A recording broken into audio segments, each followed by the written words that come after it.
une dimension coloniale. Le dévouement ou l'idéalisme de nombre de militants sionistes n'est pas en cause.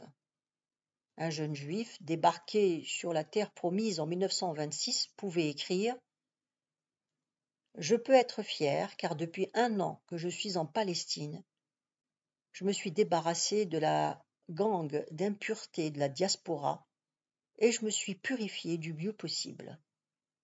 Je voulais une patrie, être un homme comme les autres, égal aux autres, fier comme eux d'être en Palestine. Dès l'instant où mes pieds ont foulé la terre de mes ancêtres, j'ai rompu tout lien avec l'Europe et l'Amérique. » Il changea de nom, se fit appeler Chaim Shalom et déclara « Je suis hébreu et mon nom est hébreu, car je suis issu du pays des Hébreux. »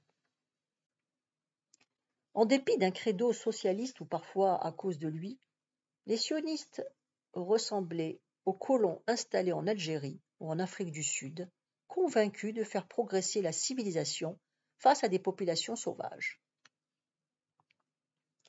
Le sionisme en Palestine, malgré des formes particulières, se rattache au mouvement de colonisation sur 2 plans, par son attitude à l'égard des populations autochtones,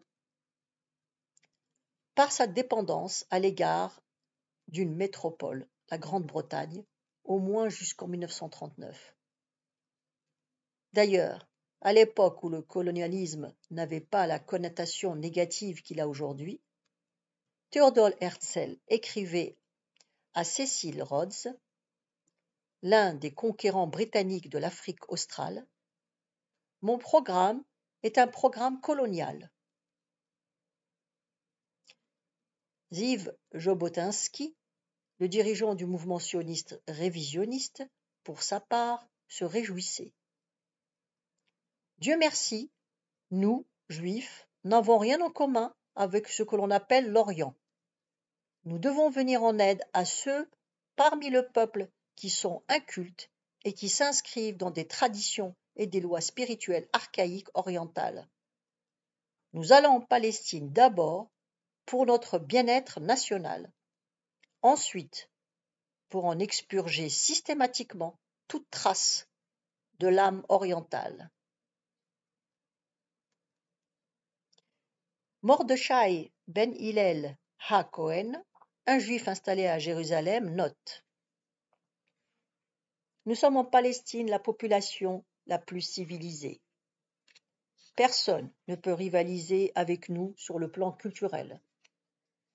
La plupart des indigènes sont des fellahs et des bédouins ignorant tout de la culture occidentale. Du temps sera encore nécessaire avant qu'ils apprennent à vivre sans rapine, vol et autres forfaits, jusqu'à ce qu'ils éprouvent de la honte devant leur nudité et leurs pieds nus, et qu'ils adoptent un mode d'existence où prévaudra la propriété privée, où il sera nécessaire que des routes soient tracées et des chaussées goudronnées, que les écoles, les maisons de charité et les tribunaux essaiment sans qu'il y ait de corruption.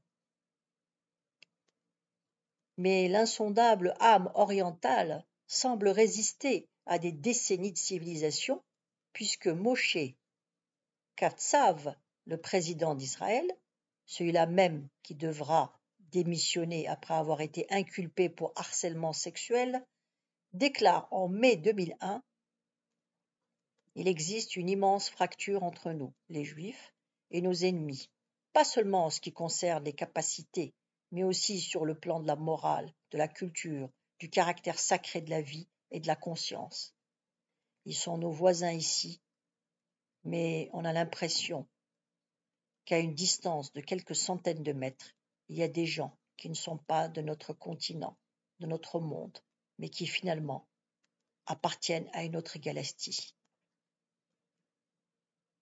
Sont-ils humains, ces Palestiniens ?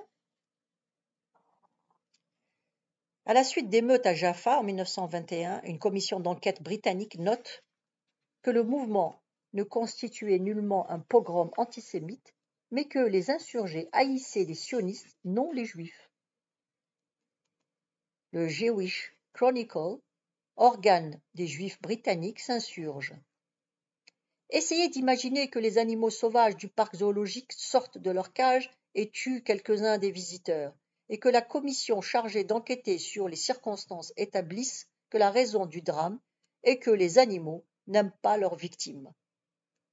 Comme s'il ne relevait pas du devoir de la direction du zoo de garder les animaux dans leur cage et de s'assurer qu'elles soient bien fermées. Quelle franchise! Frantz Fanon, psychiatre antillais, rallié à la révolution algérienne, autour d'un pamphlet célèbre, Les damnés de la terre, en 1961, constate: le langage du colon, quand il parle du colonisé, est un langage zoologique. On fait allusion au mouvement de raptation du jaune, aux émanations de la ville indigène, aux hordes, à la puanteur, au pullulement, au grouillement, aux gesticulations. Le colon, quand il veut bien décrire et trouver le mot juste, se réfère constamment au bestiaire.